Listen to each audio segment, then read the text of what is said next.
Hey there, you're listening to BD4, where there's no better way to get your Yankees and Knicks analysis. Yanks every series, Knicks every game, and MMA on occasion. Here's your host, RJ Carbone.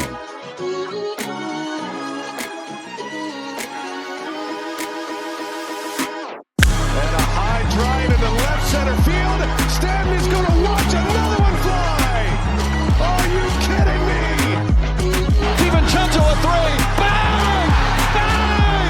Knicks take a Take this chance to apologize to absolutely nobody.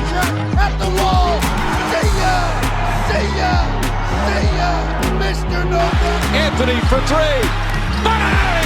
That one goes down and the game is tied. Rose, you shook up the world again. I did it again. But God did it, man. I really just had Gonna have to. Brunson running away. Oh my! He has been the best player to put on that uniform. Ball game over. Yankees win. The Yankees win.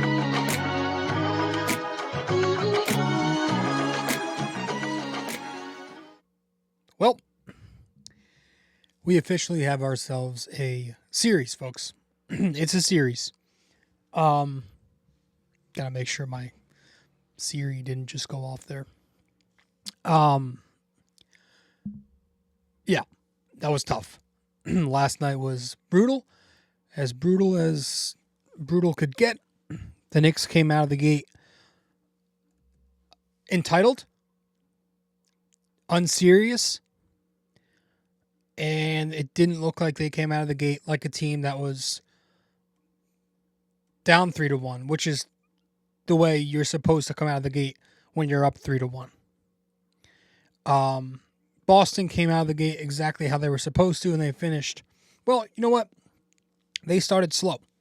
You know, the Knicks were up 7 or maybe even 9 points, I think, in the second quarter there.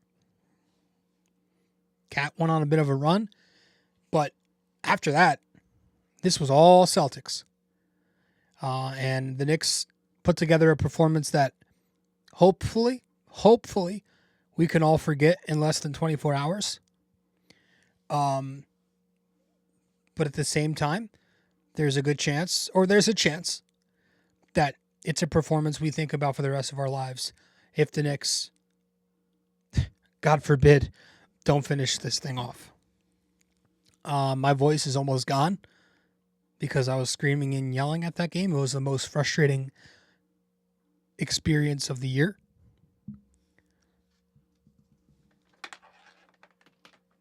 That scared the shit out of me. My charger just fell. Where was I? Yeah, it was the most frustrating Knick game to watch, so I was yelling. That's why I don't have my voice, so I can't promise this episode's going to go deep. But the Knicks, every time they get me to a point where I really want to buy in and just full out say this team is going to win a championship this year, they go out and they do something like this, you know, where they completely give away a playoff game. They lost to the Boston Celtics by 25 points without Jason Tatum. I understand Boston is obviously they're a good team. They're the defending champions. But any team without their best player is, if not significantly worse, definitely worse. And the Knicks went out there and they made a blowout series become a tight series again. And they lost the game. They lost a game that they should have won, not just because Tatum was out and you were up 3-1, but Mitchell Robinson went 6 out of 6 at the foul line, and Josh Hart was 5 out of 9 on his threes.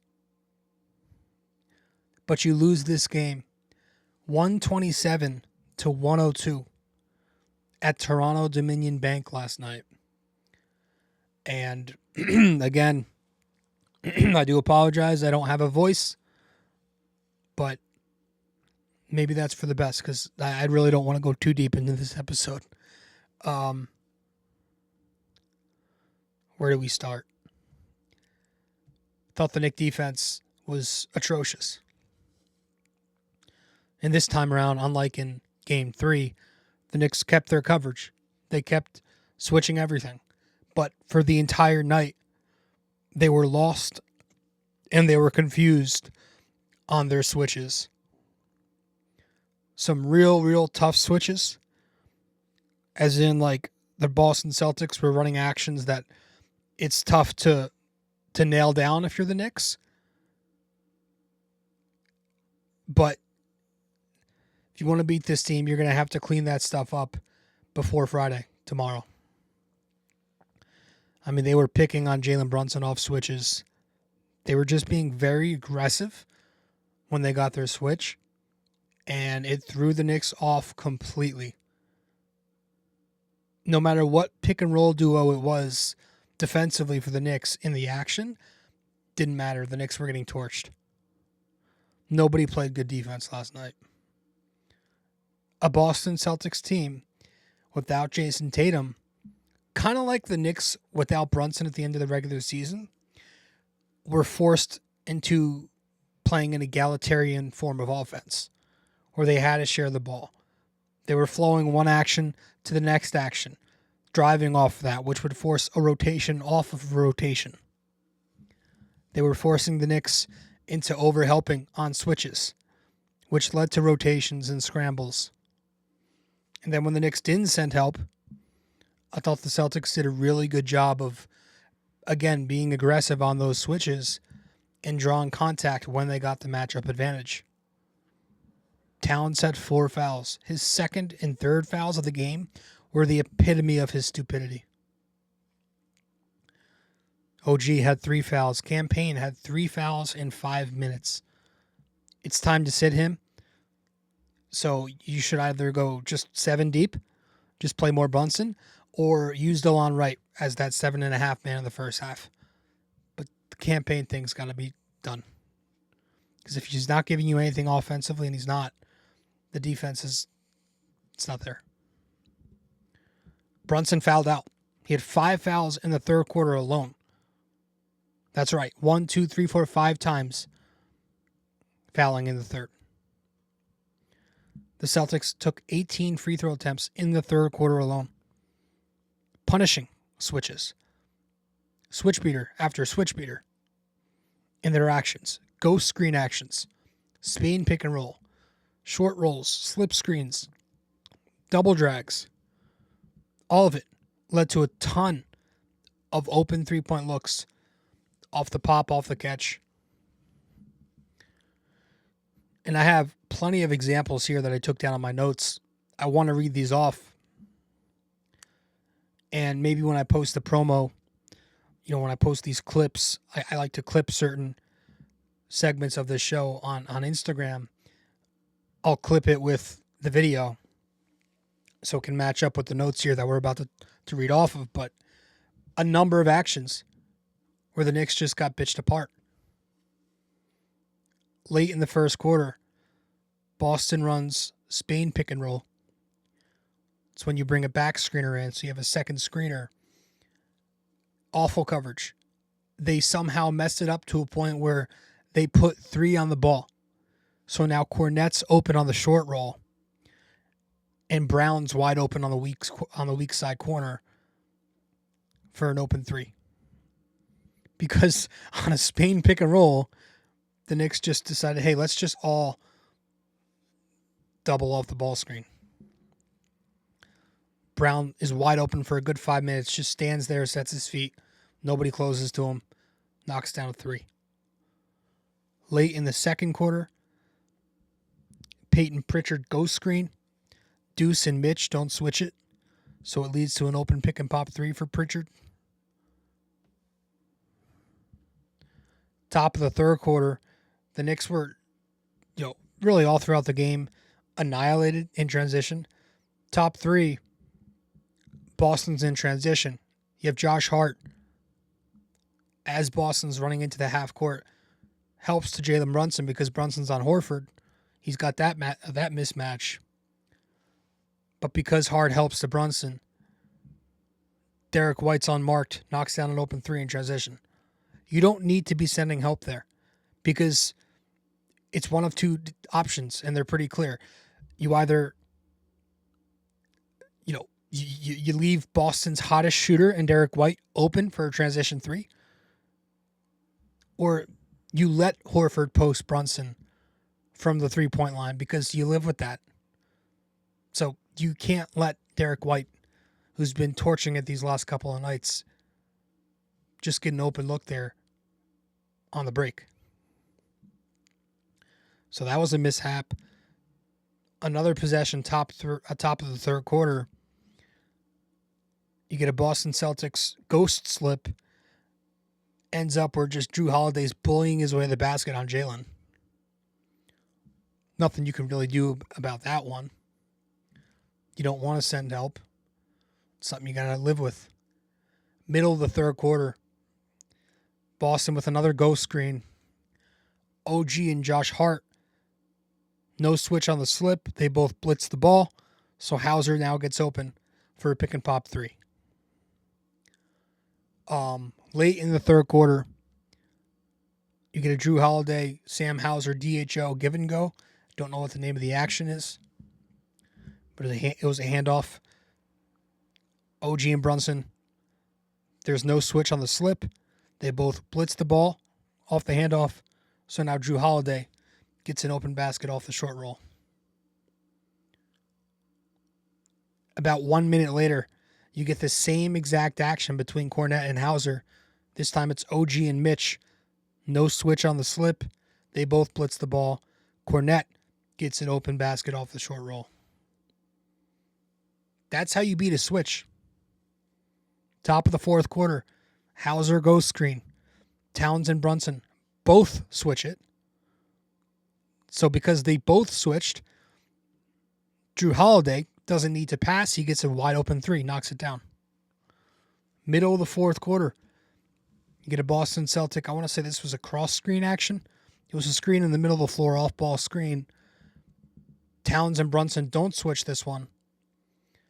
Pritchard gets an easy curl off the screen. Back cuts to the basket.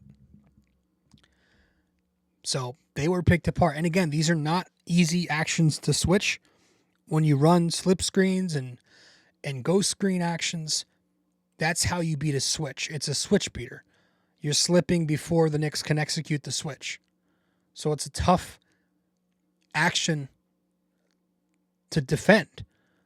And when they start running multiple actions in one and they start playing running these intricate sets where it's Spain pick and roll, and it's all these types of actions where the Knicks have to decide, within seconds, which are we switching this screen? Are we switching the next screen? It's throwing them off. This is why the Boston Celtics are who they are, because they are such a tough cover. These are not easy actions to switch, but again, it's something the Knicks are going to have to figure out before Game 6. The Celtics may have found something here in their offense. But a playoff series is all about making adjustments on the fly. And so hopefully the Knicks, can figure this out before tomorrow night. So I did think the defense was absolutely atrocious. And that's why. Going to head to a break. We'll be back in just a minute. BD4 is available on social media for those who want to follow. You can find BD4 on Instagram at BD4Pod. You can find us on X at BD4Pod. And you can find us on Facebook by simply searching BD4.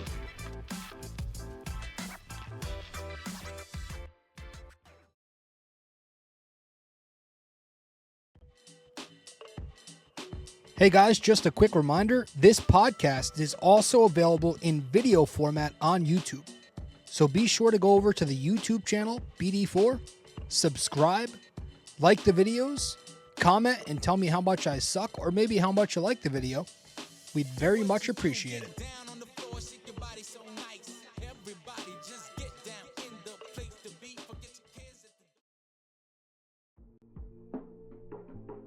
Don't have time to sit down and watch a video? You can listen to BD4 on Apple Podcasts and Spotify. Don't forget to give us a 5-star rating and review on Apple Podcasts. And you can also watch the video format on Spotify too.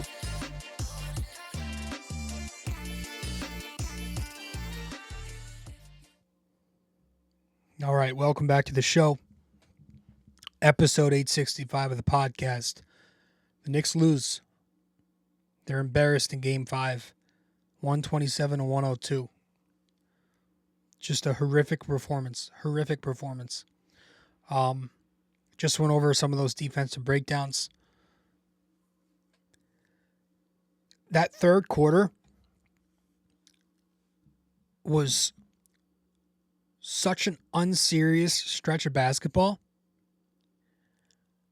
And the fact that their head coach let that happen for close to 10 minutes was crazy.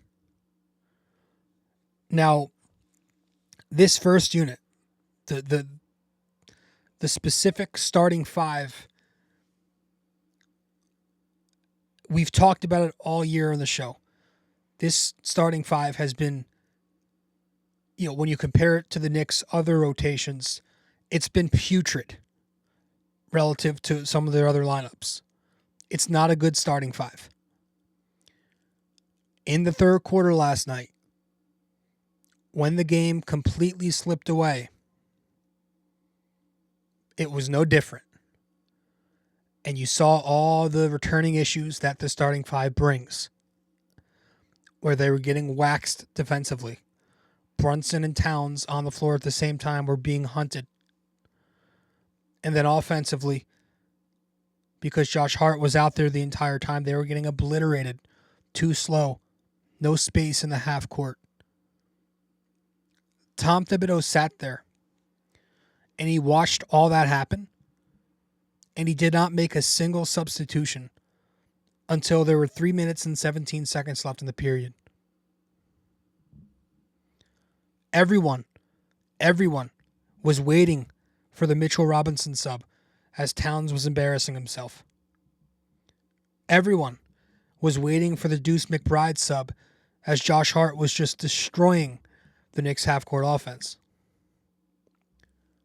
It didn't come. And then when it finally did happen, for one, the Knicks were already down 13 points after being up 3 in the opening minutes of the period.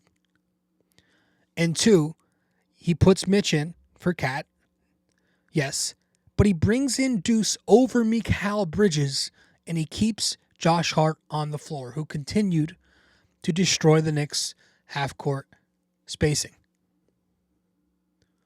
Tom Thibodeau sat there, and he let the Knicks lose a playoff game. He stood, and he watched, and all the buzzwords and all the labels that people put on Thibs about being stubborn and not flexible, well, you can't argue it after what you just saw there. Even after 2 separate timeouts, there were 2 stoppages of play because I think Thibs called 2 timeouts himself. And he went back to the same exact rotation after the timeout twice. Despite Towns being horrendous defensively and despite Hart hurting them with his presence. He keeps both of them in for that long to let the Knicks die. And so if the Knicks do go on to, God forbid, lose this series, that third quarter alone is a fireable offense. And everybody should want them gone because of that third quarter alone. If they go on to drop this series, it'd be understandable. And I thought Josh Hart last night, listen, he had 24 points, 7 rebounds, 5 3-pointers made. I thought that was a perfect example, though, of what we keep saying about how it's not always about Josh Hart's performance individually, but it's just the presence. It's the negative impact because he destroys the spacing as a non-threat.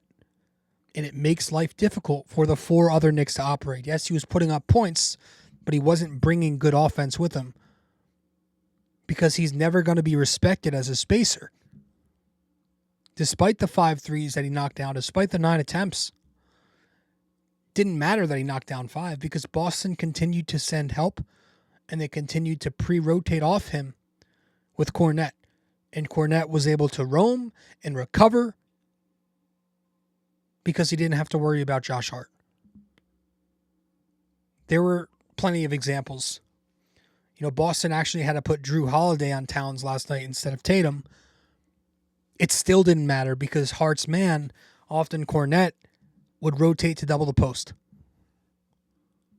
He had a possession beginning of the third quarter. The Knicks were on a double drag. Josh Hart, instead of rolling, he kind of pops, he spaces, and Boston just puts 2 on Brunson. It's Kornet and Drew Holiday on Brunson. And so Brunson doesn't have anywhere to drive. If Hart rolls there, the Knicks can force the Celtics to tag or bring low man help, affect the weak side. But the Knicks are just not able to run offense because Kornet's waiting at the basket off of Hart for when the Knicks guards get downhill.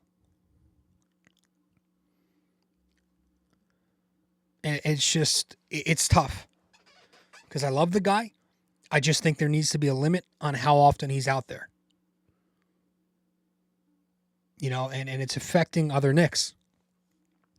And I think Thibs and Jalen Brunson are also both at fault for Karl Anthony Towns not being consistently effective this postseason.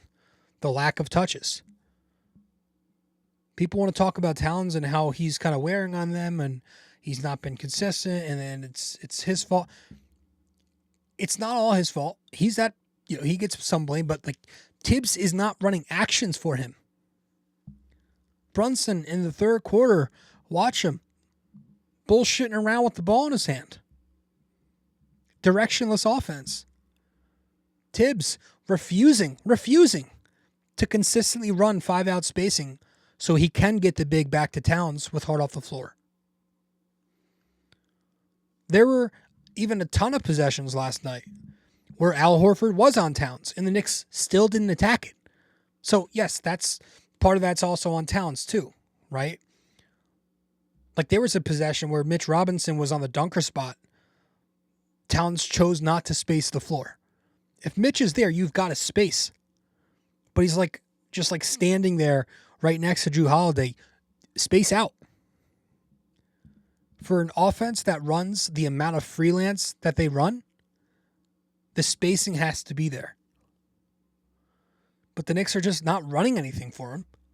And I think that's a big issue. And you know what? I'm glad somebody finally said it last night. It took to May 15th, May 14th, whenever, for somebody to finally talk about it. But Josh Hart's comments after last night's game about Karl Anthony Towns and his lack of touches said it all. And I'm going to read them right here because I thought it was perfectly put. Talking about Josh Hart. I don't know if this was last night or this morning, but Josh Hart's comments to the media earlier about Towns' lack of touches. I think we can run actions that get him open more.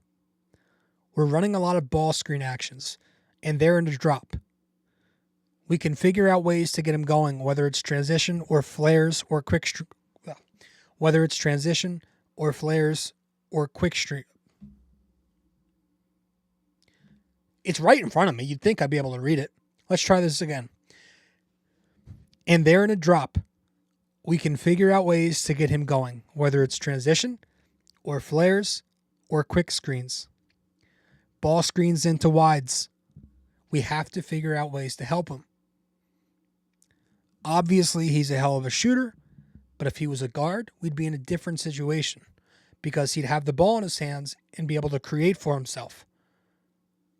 We've got to help him get in positions for that. And I think from the top down, we're not doing that. Pretty blatant way of saying, hey, Thibs, let's get this going without saying, hey, Thibs, let's get this going. We've been saying it. Flare screen actions, cross screens, wedge screens, get him open on the pop. When he's got the 5, use him in the 1-5, pick and roll. We've been saying it. But finally, Josh Hart said it. They're in a drop. We got to figure out ways to get him going. Use him as a trailer in transition. Thank you, Josh. So, it's bad. I don't know what happens going forward, but I do know the Knicks need to figure this out tomorrow. I think if the Knicks allow this thing to go to a Game 7, good night. I think it's good night. I think tomorrow's their season. So, we'll see. Going to head to our final break. We'll get back, and we'll wrap this one up with our trivia question, and that'll be that. If you feel like supporting the podcast, you can Venmo at Robert-Carbone-JR-28. We really appreciate your support.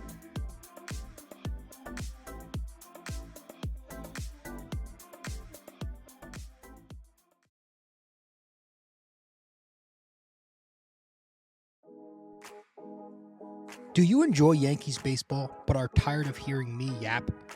I have a suggestion for you. Go check out Yankee Crazy Podcast. Greg Gill is a Yankees podcaster on Apple Podcasts and Spotify, and he's now selling merch. Go to yankeecrazy.myshopify.com.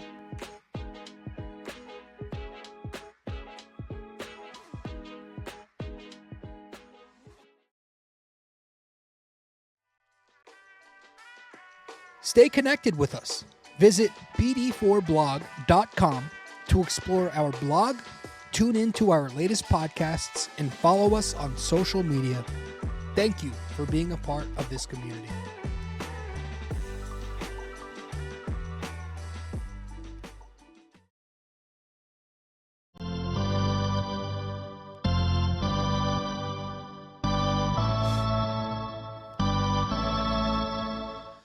Okay. Welcome back to the show.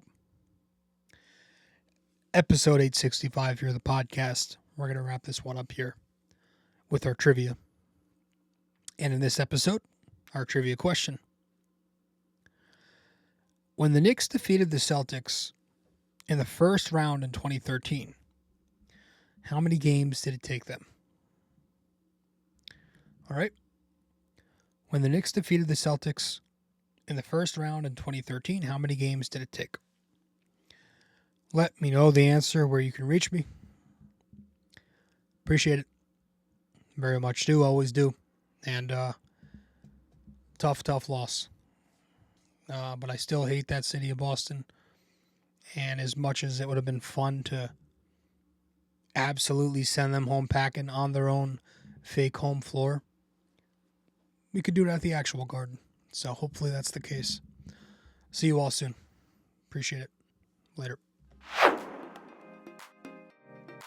Well, if you made it this far, that means you listened to or watched the entire episode. Thank you.